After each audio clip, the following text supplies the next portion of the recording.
আসসালামু আলাইকুম। এবারের বৈঠক বাংলাদেশের ইতিহাসের জন্য এক বিরল ঘটনা। বাংলাদেশের মোট ৬ জন রাষ্ট্রপ্রধান, মার্কিন যুক্তরাষ্ট্রের প্রেসিডেন্ট জো বাইডেন, পশ্চিমা বিশ্বের বিভিন্ন নেতা এবং মার্কিন যুক্তরাষ্ট্রের সাবেক যে সমস্ত প্রেসিডেন্ট ছিলেন তাদের সঙ্গে সাক্ষাৎকারে সক্ষম হয়েছিলেন। বাংলাদেশের ৬ জন রাষ্ট্রপ্রধানের মধ্যে সম্প্রতি যিনি সাক্ষাৎ করেছেন তিনি হলেন ডক্টর মোহাম্মদ ইউনূস। জাতিসংঘের ৭৯তম সাধারণ পরিষদের অধিবেশনে ডক্টর মোহাম্মদ ইউনূস যুক্তরাষ্ট্রের প্রেসিডেন্ট জো বাইডেন এবং পশ্চিমা বিশ্বের বিভিন্ন নেতাদের সঙ্গে সাক্ষাৎ করেন। আর এই সাক্ষাৎটা ছিল ইতিহাসের জন্য এক নজির সৃষ্টি করা ইতিহাস। কারণ পশ্চিমা বিশ্বের নেতারা এবং মার্কিন যুক্তরাষ্ট্রের president Joe Biden doctor Mohammad ইউনূসকে সাদরে সংবর্ধনা জানান, তাকে এমনভাবে বিশ্বের দরবারে উপস্থাপন করেছেন, প্রেজেন্টেশন করেছেন, যা বাংলাদেশের জন্য গর্ব করার একটা বিষয়। সমস্ত পশ্চিমা বিশ্বের নেতারা এবং মার্কিন president Joe Biden doctor Mohammad ইউনূসকে উষ্ণ সংবর্ধনা জানিয়ে তাদের সাথে আমন্ত্রণ জানান।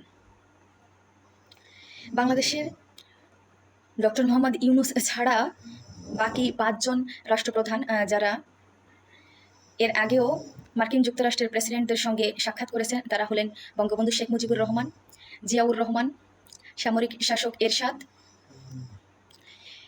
প্রধানমন্ত্রী খালেদা জিয়া এবং সাবেক প্রধানমন্ত্রী শেখ হাসিনা।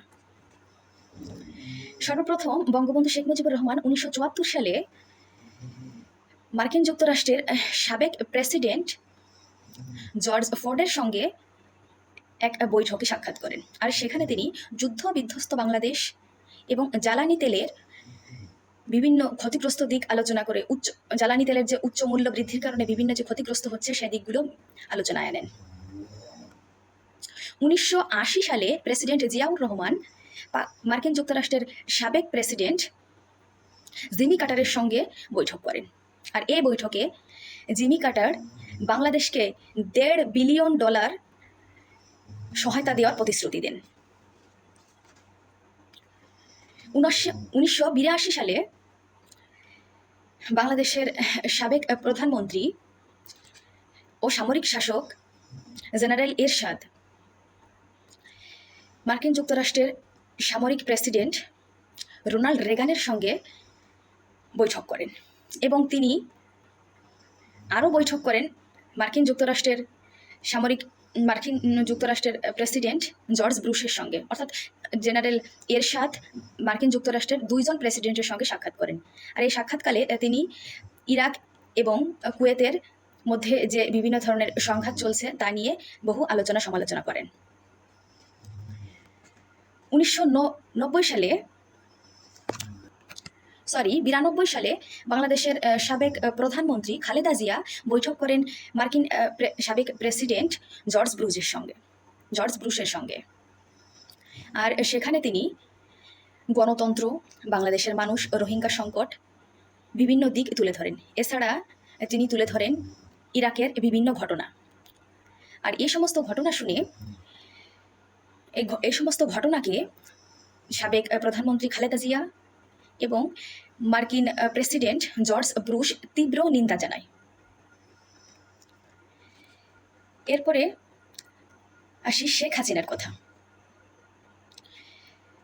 মার্কিন প্রেসিডেন্ট বিল ক্লিন্টন সর্বপ্রথম একজন প্রেসিডেন্ট যিনি বাংলাদেশে সফরে আসেন। ২০০০ সালের মার্চ মাসে তিনি ঢাকা সফরে আসেন এবং শেখ হাসিনার সাথে বৈঠক করেন।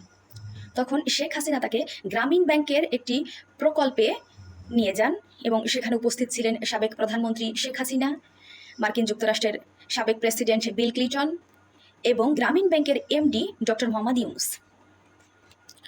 ডক্টর মোহাম্মদ ইউনূস ছিলেন গ্রামীণ ব্যাংকের প্রেসিডেন্ট। এটা হয়তো একটা কাকতালীয় ঘটনা হতে পারে।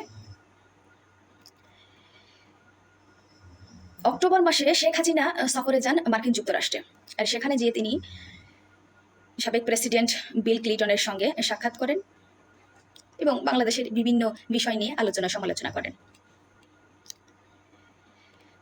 সর্বশেষ এবং সর্বপ্রধান যে ব্যক্তি সম্প্রতি ডক্টর মোহাম্মদ ইউনূস জাতিসংঘের ৭৯তম সাধারণ পরিষদের অধিবেশনে বিশ্ব নেতাদের সঙ্গে সাক্ষাৎ করেন।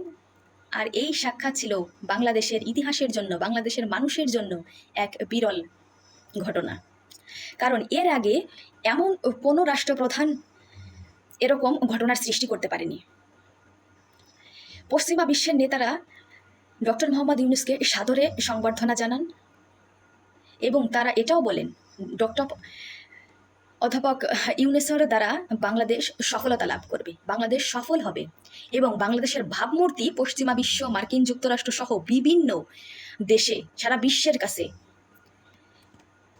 নজির সৃষ্টি করবে। বাংলাদেশের ভাবমূর্তি ভালো হবে এবং বাংলাদেশ সফলতা বয়ে আনবে ডক্টর মোহাম্মদ ইউনূসের দ্বারা। কারণ তিনি এমন একজন ব্যক্তি, নোবেল পুরস্কার বিজয়ী, যার কৃতিত্ব সারা বিশ্বে ছড়িয়ে আছে। আর এরকম একটা ব্যক্তির সঙ্গে সংবর্ধনা করতে পেরে আসলে পশ্চিমা বিশ্বের নেতারাও খুব খুশি। এজন্য তারা ডক্টর মোহাম্মদ ইউনূসকে অনেক বেশি সম্মান করেন এবং তাকে অনেক বেশি সংবর্ধনা দেন, তাকে ইনকারেজ করেন, ইন্সপায়ার করেন। তারা আরও বলেন ডক্টর মোহাম্মদ ইউনূস বাংলাদেশের জন্য একজন আদর্শ। সেখানে ডক্টর মোহাম্মদ ইউনূস বিভিন্ন নেতাদের সঙ্গে সাক্ষাৎ করেন এবং বৈঠক করেন, যার মধ্যে ছিলেন ইতালির প্রেসিডেন্ট, ব্রাজিলের প্রেসিডেন্ট, পাকিস্তানের প্রেসিডেন্ট, আরও বিভিন্ন ধরনের পশ্চিমা বিশ্বের নেতাদের সঙ্গে তিনি আলোচনা সমালোচনা করেন। এছাড়া তিনি সাক্ষাৎ করেন বিশ্ব ব্যাংকের প্রধান অজয় বাঙ্গার সঙ্গে। আর আলোচনা প্রসঙ্গে অজয় বাঙ্গা সহজলভ্যভাবে বাংলাদেশ সরকারকে $350 কোটি ঋণ দেওয়ার প্রস্তাবনা করেন। এটা বাংলাদেশের জন্য সত্যিই একটা ভালো দিক। এটা সম্ভব হয়েছে নোবেলজয়ী ডক্টর মোহাম্মদ ইউনূসের কারণে। এছাড়া পাকিস্তানের প্রধানমন্ত্রী তিনি ডক্টর মোহাম্মদ ইউনূসকে জানান বাংলাদেশের বস্ত্র ও চামড়া খাতে বিনিয়োগের জন্য তারা আগ্রহী, অর্থাৎ তারা আগ্রহ প্রকাশ করেছেন বাংলাদেশের বস্ত্র ও চামড়া খাতে বিনিয়োগের জন্য। এই সমস্ত দিকগুলো আমাদের জন্য খুবই ভালো দিক, বাংলাদেশের জন্য ভালো দিক, বাংলাদেশের মানুষের জন্য ভালো দিক। এ সমস্ত কিছু আমি মনে করি সম্ভব হয়েছে একজন নোবেলজয়ী শান্তিকামী মানুষ ডক্টর মোহাম্মদ ইউনূসের কারণে। তিনি বাংলাদেশের রাষ্ট্রপ্রধান হয়েছেন বলেই তার দ্বারা, তিনি এমন এক কৃতিত্ব ব্যক্তি যে তার দ্বারা সমস্ত বিশ্ববাসী, সমস্ত পশ্চিমা বিশ্বের নেতারা বাংলাদেশের মানুষকে এখন নতুন করে চিনছে, নতুন করে বাংলাদেশের মানুষকে তারা সম্মান করছে, শুধু একমাত্র ডক্টর মোহাম্মদ ইউনূসের জন্য। আমি ডক্টর মোহাম্মদ ইউনূসকে আমার অন্তরের অন্তঃস্থল থেকে শ্রদ্ধা জানাই, তাকে আমি সর্বদা রেসপেক্ট করি, তাকে আমি আমার আদর্শ মনে করি। তার মতো করে জীবনটা গড়ার চেষ্টা করব। আজকে এখানেই শেষ করলাম। আল্লাহ হাফিজ। আসসালামু আলাইকুম রহমতুল্লাহি ওয়া বারাকাতুহু।